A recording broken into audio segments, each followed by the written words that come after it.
Broadcasting from the hills of East Tennessee, you're listening to Justified Radio, where each week we look at one of today's issues through the lens of God's Word. Justified Radio. It's where life meets the Bible. And welcome back to Justified Radio.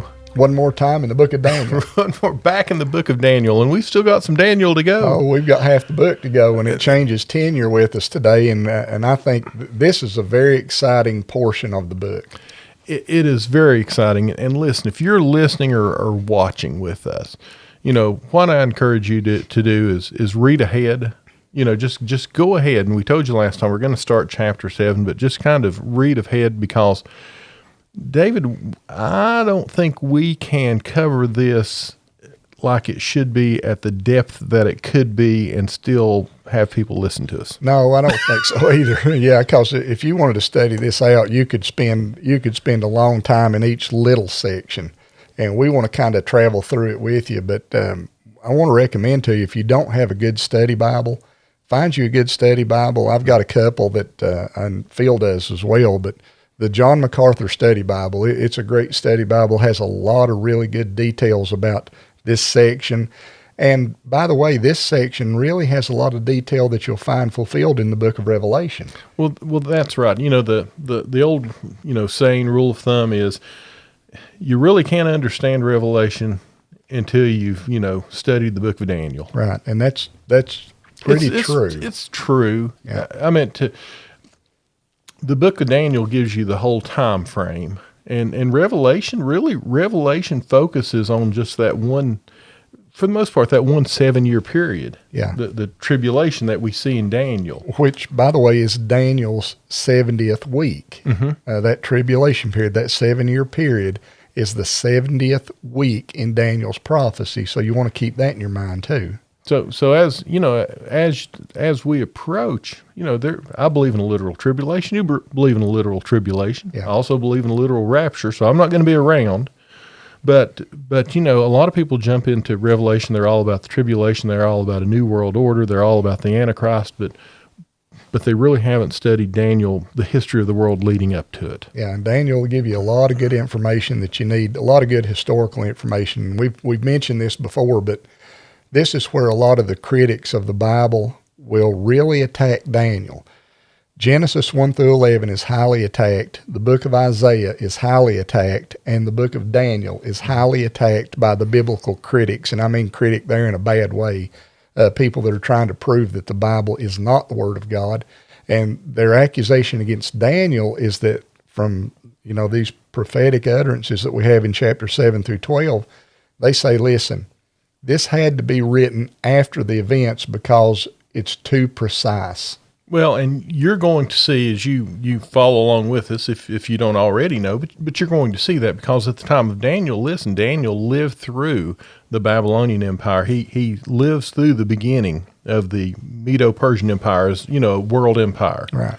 But what comes after that, Daniel doesn't live through it. It comes after Daniel penned the book that bears his name. Right.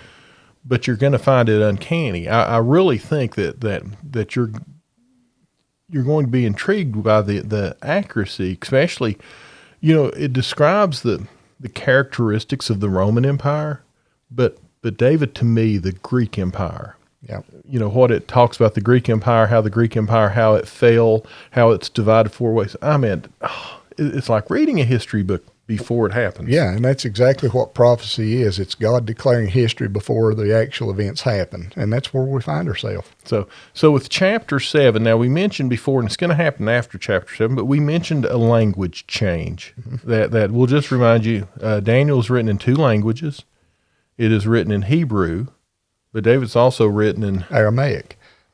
From chapter 2, verse 4 through chapter 7, the end of the chapter, verse 28, it's written in Aramaic in the original languages. So, and that tells you a lot just in itself. Aramaic in the day kind of speaks to the world language, the trade language, mm-hmm. the language that was known worldwide that people could communicate and do commerce in.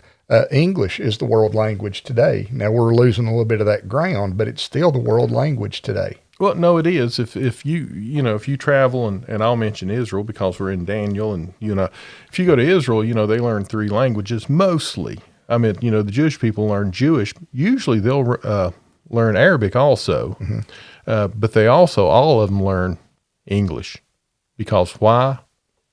It's where all the tourists come from. Right, and they need to converse with the tourists. And you got to talk to the tourists. Yeah.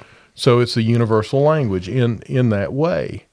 So Aramaic is a universal language. It's the language of commerce. It's the language of diplomacy. Yeah. After, just a brief reminder, after we get through chapter 7, though, the rest of Daniel switches back to Hebrew. Hebrew. Yeah, it's talking about particularly the land. And please remember this when you're reading. A lot of people say, well, I read the Bible, where's this people group? Where's that people group? Well, you can find them all back at the Tower of Babel.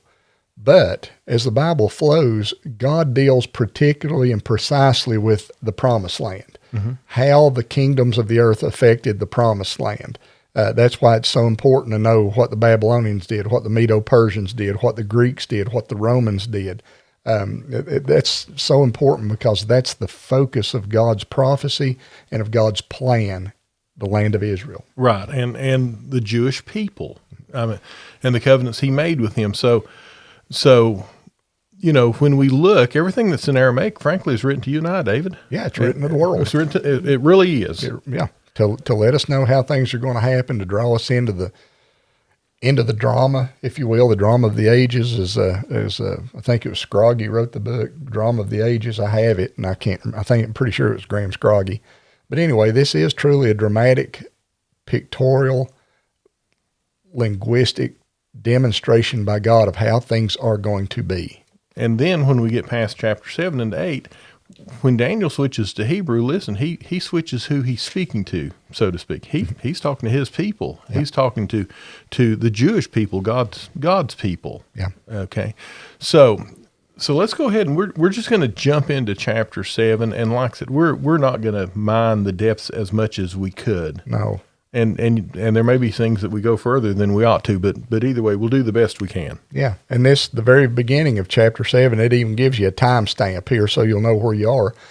You're back in time from where we left Daniel in verse 28 of chapter 6. We're back in time now to the first year of Belshazzar, the last king of Babylon that was destroyed. Remember, we read that back in chapter 5 of Daniel.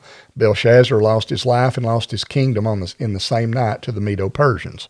So this chapter 7, verse 1 begins in the first year of Belshazzar's reign, which was 553 BC. Okay. Now, in the first year of Belshazzar, king of Babylon, Daniel saw in a dream and visions in his mind as he lay on his bed, and then he wrote the dream down and related the following summary of it. Daniel just starts telling you what he saw when he was there in that dream, how that affected him, what it said to him, and how he was going to apply it. Right. And so Daniel answered and said, I was looking at my vision by night, and behold, the 4 winds of heaven were stirring up the great sea, and 4 great beasts were coming up from the sea, different from one another. Now, listen to these beasts. Because Daniel, this is fantastic. The first was like a lion and had the wings of an eagle. And I kept looking until its wings were plucked, and it was lifted up from the ground and made to stand on 2 feet like a man, and a heart of a man was given to it. Behold, another beast, a second one in the likeness of a bear, and it was raised up on one side, and 3 ribs were in the mouth between its teeth, and thus they said to it, Arise, devour much meat.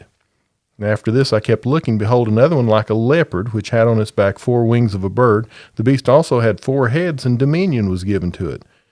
And after this I kept looking in the night visions, and behold, a 4th beast, fearsome and terrifying and extraordinarily strong, and it had large iron teeth, and it devoured and crushed and trampled down the remainder with its feet. And it was different from all the beasts that were before it, and it had 10 horns. And David, that's probably a good place to stop and establish what these beasts are. Yeah, just talk, because it's laid out here for us. This is something you don't have to come up with fanciful understandings of what they are, because Daniel tells you who they are. Well, he does. And if we drop back, and frankly, we have in our brief study of Daniel, we've seen these beasts before. Yeah, we have. We have, and I mean, this is something that, anytime you see in the Bible something repeated or rehashed, as we say so many times, it's very important. Right. God's really punctuating what he's saying. So he's kind of taking you back and made you think, I mean, we've seen 4 kingdoms before, hadn't we?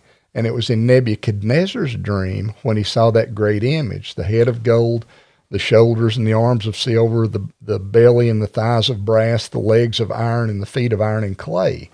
You see those 4 kingdoms. Now, I love this because in verse 4, it talks about when these beasts come up, the first beast was like a lion and had wings of an eagle. Now, that's a very strange picture, but it's not as strange as you might imagine because that image was exactly the image used to typify the Babylonian kingdom. Right. And Daniel, we didn't mention because we haven't, but if you skip ahead just a little bit, in verse 17, Daniel says, specifically, these great beasts, which are 4 in number, are 4 kings who will arise from the earth. Yeah.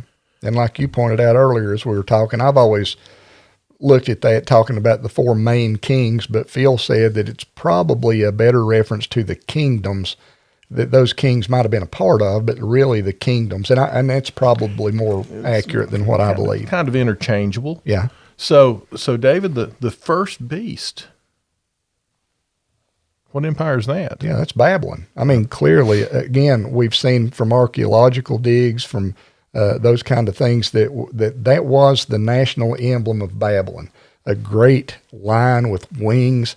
You can look in most any book, if you look up the Encyclopedia Britannica, I think, too, if you look up Babylon, it'll show you that image. Mm-hmm. But not only is it talking about that emblem of Babylon, really it goes on and talks about Nebuchadnezzar. It does, which is the king that's most associated. That's why I say king and kingdom sometimes are interchangeable. Well, yeah, when you think Babylon, most anybody with any biblical knowledge will think Nebuchadnezzar. Right. They won't think about his dad. No. They won't think about Belshazzar necessarily, and especially not the ones between Nebuchadnezzar and Belshazzar. Whose names aren't even recorded, at least in the biblical record. Right. But he talks, what does he say about what we know to be Nebuchadnezzar? Yeah, it says this, the first was like a lion, had the wings of an eagle. I kept looking until its wings were plucked. Now that would pretty much confine it to the earth, wouldn't it? Well, something that's high flying. Yeah, yeah. Something high flying, all of a sudden it can't get off the ground anymore. Why is that? Well, and then it says, its wings were plucked. It was put down to the ground, basically is what it's saying. But then it says it was lifted up from the ground and made to stand on 2 feet like a man. A human mind was also given to it. Now remember what happened to Nebuchadnezzar. Right. Because Nebuchadnezzar was high flying, wasn't it? Oh boy. You know, even now talking about humbling someone, a lot of times we talk about clipping their wings. Clipping their wings, yeah.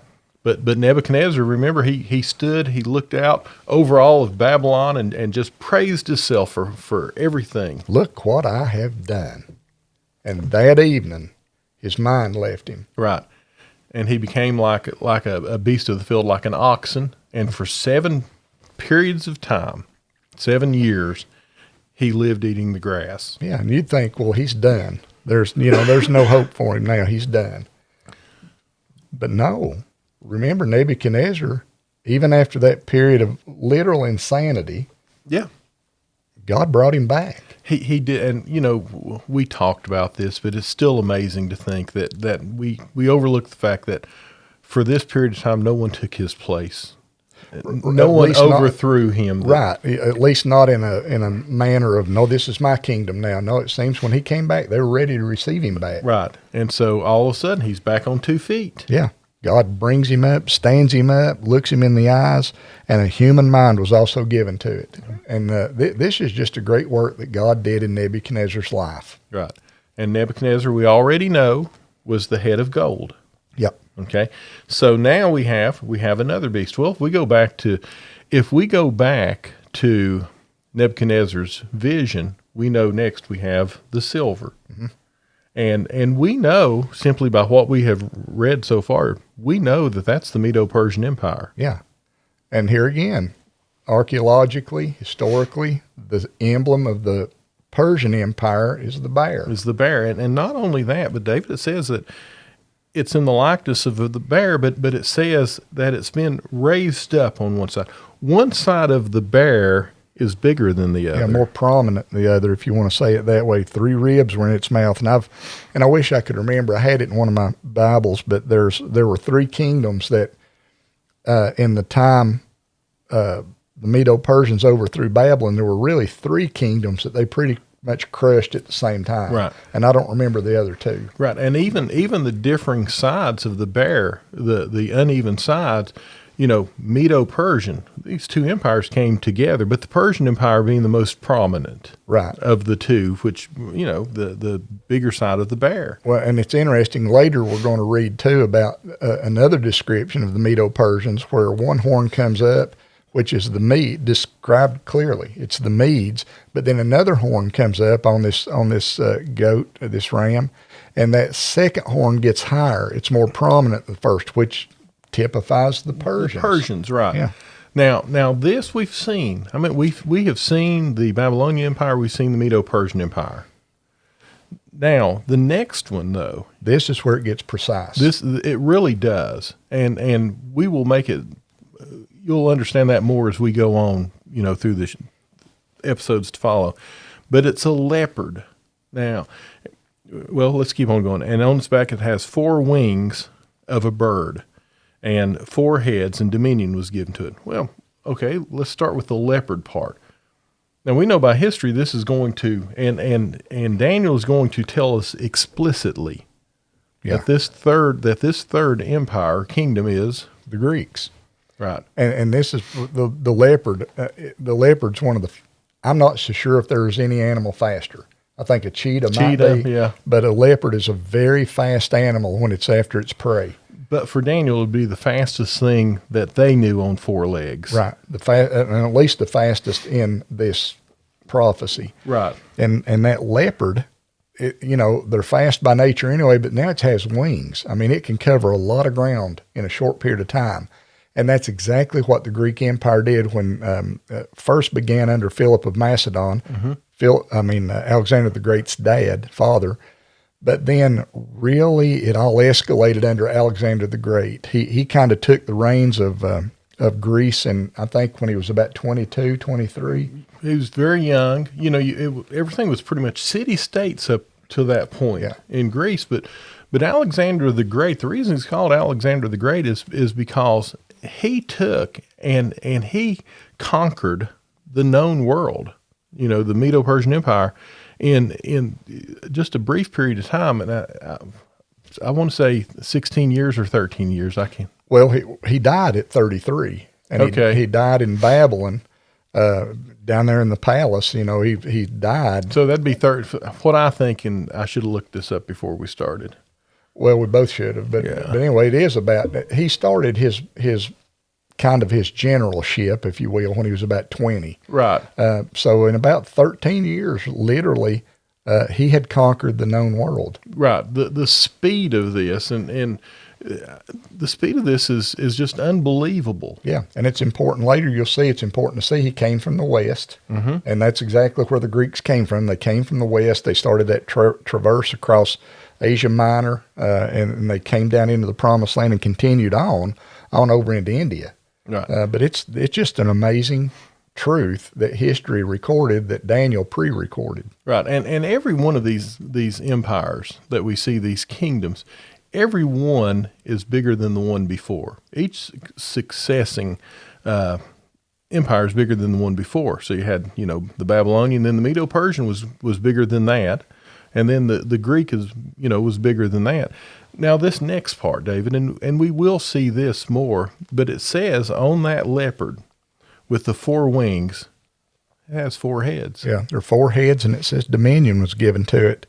And those 4 heads are going to be very prominent when Alexander dies, because the kingdom under Alexander, which was pretty much the world at that time, divided very quickly. A lot of factions and wars broke out between these 4 heads that were the 4 generals.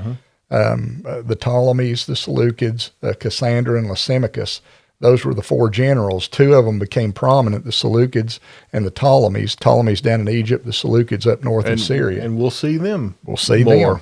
More described. I mean, just understand, this is great history pre-written. Yeah, it really seems like, well, we're not getting into the detail, but we will on a lot of this. And as much as we can. Right. And Daniel's not getting into the detail right here. Right. Okay. And then the fourth beast and the most fearsome beast. That's fearsome, terrifying, extraordinarily strong, large iron teeth. Now wait a minute.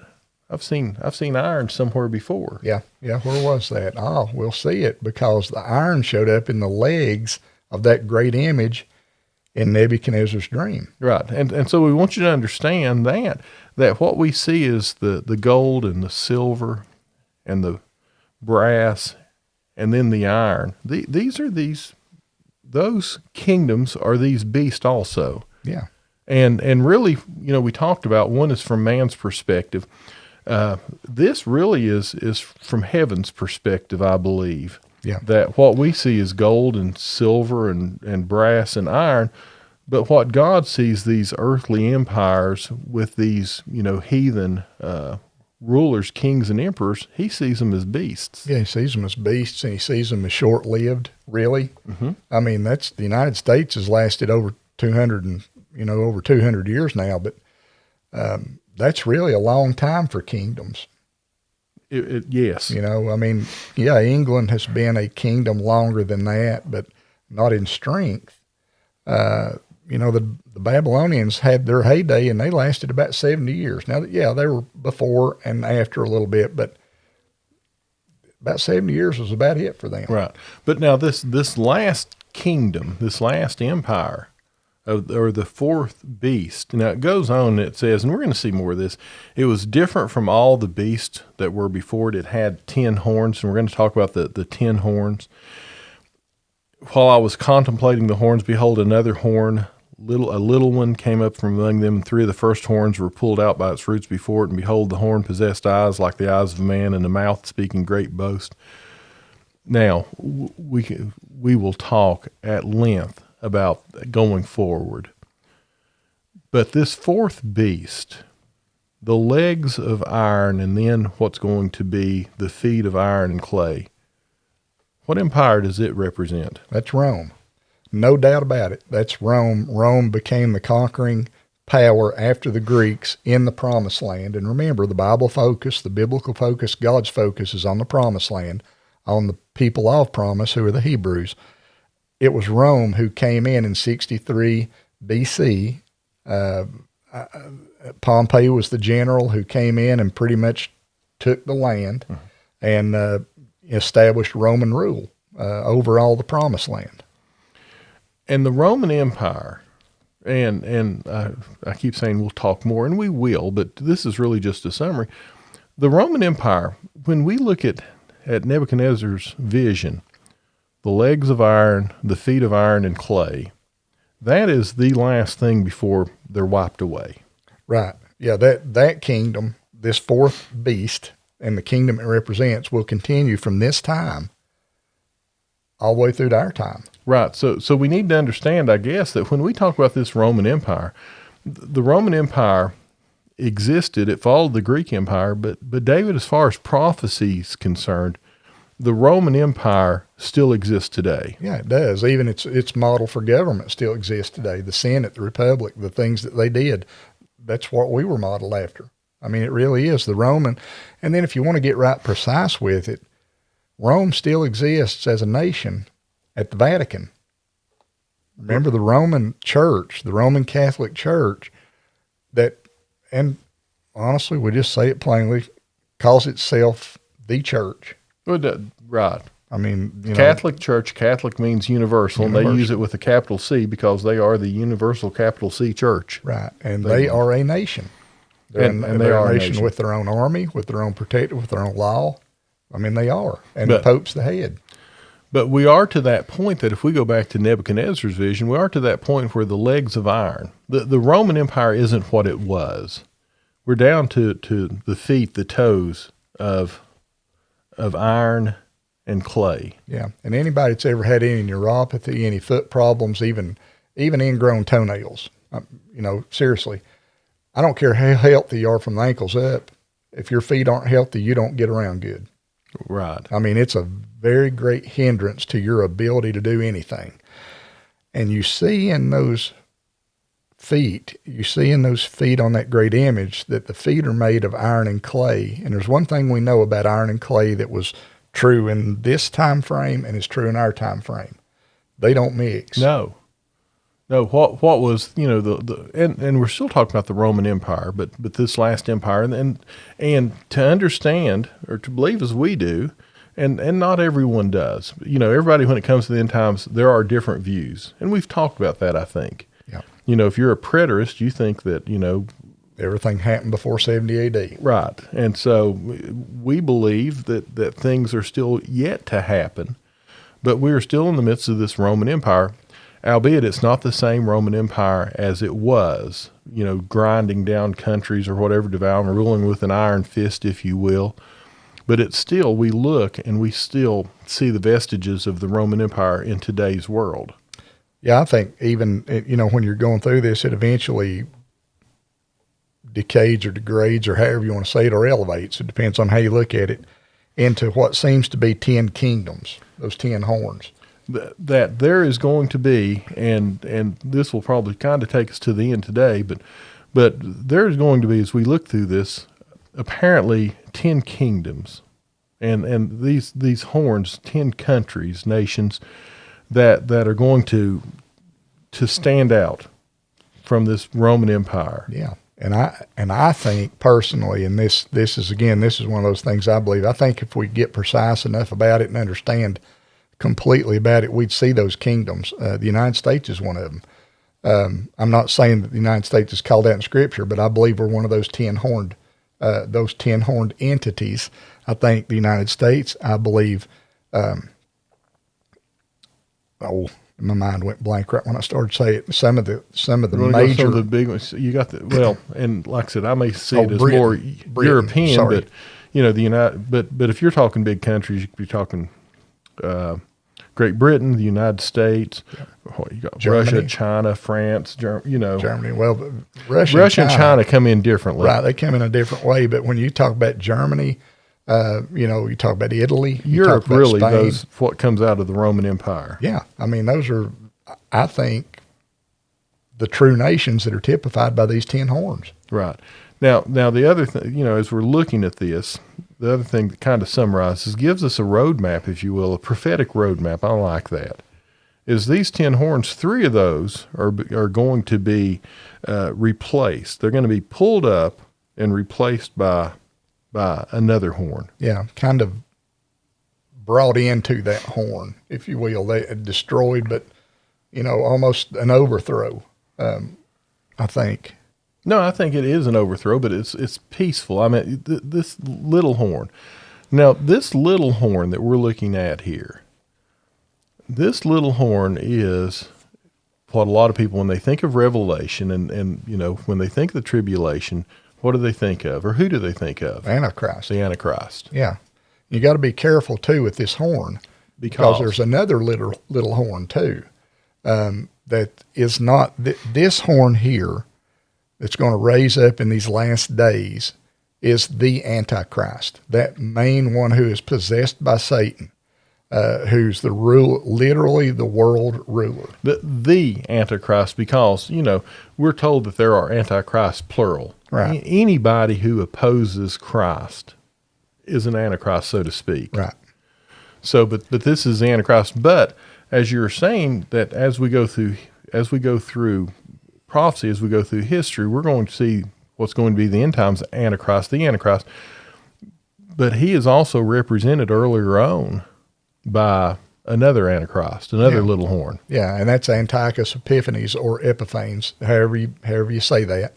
That we find he's one of the rulers that comes out of that Seleucid Empire, the last remnants of the Greek Empire before Rome came on the scene. But he was part of that Seleucid Empire. I mean, they had great battles, the Seleucids with the Ptolemies, trying to gain control of the promised land.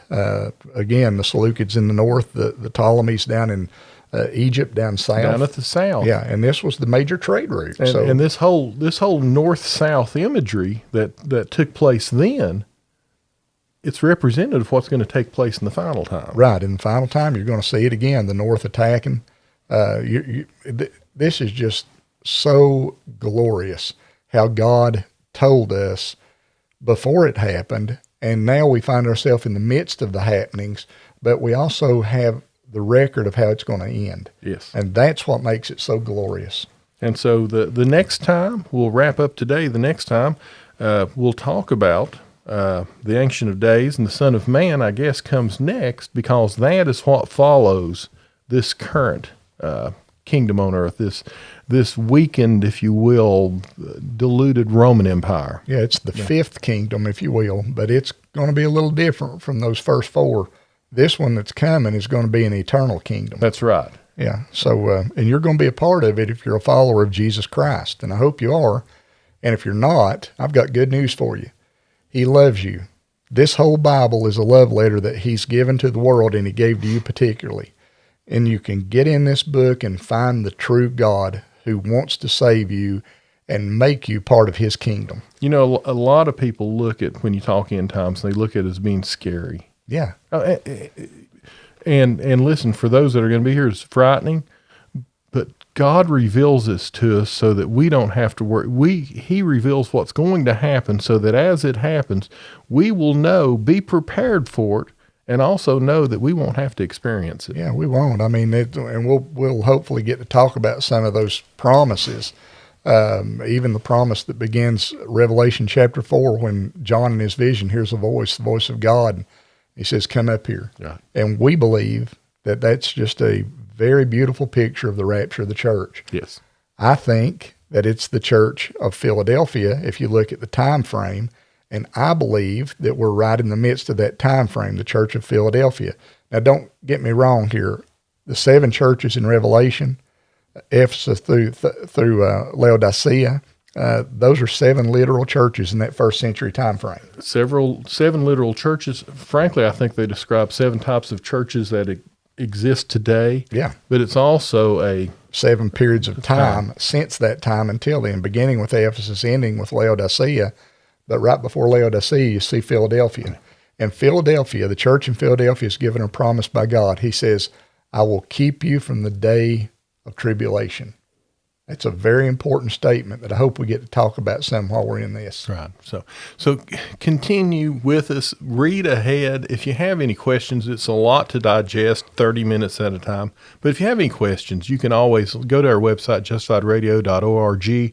There's a contact page, or simply email us. Yeah. And we'll try our best to get back to you and kind of answer your questions. We love to talk about the Bible. That's what Justified Radio is all about. And I hope you'll come back and join us. So until the next time, God bless. Shalom. You've been listening to Justified Radio, where life meets the Bible. You can find us on the web at justifiedradio.org, where you can submit questions, subscribe to our podcast, and find links to our social media. That's justifiedradio.org. Until next time, thanks for listening.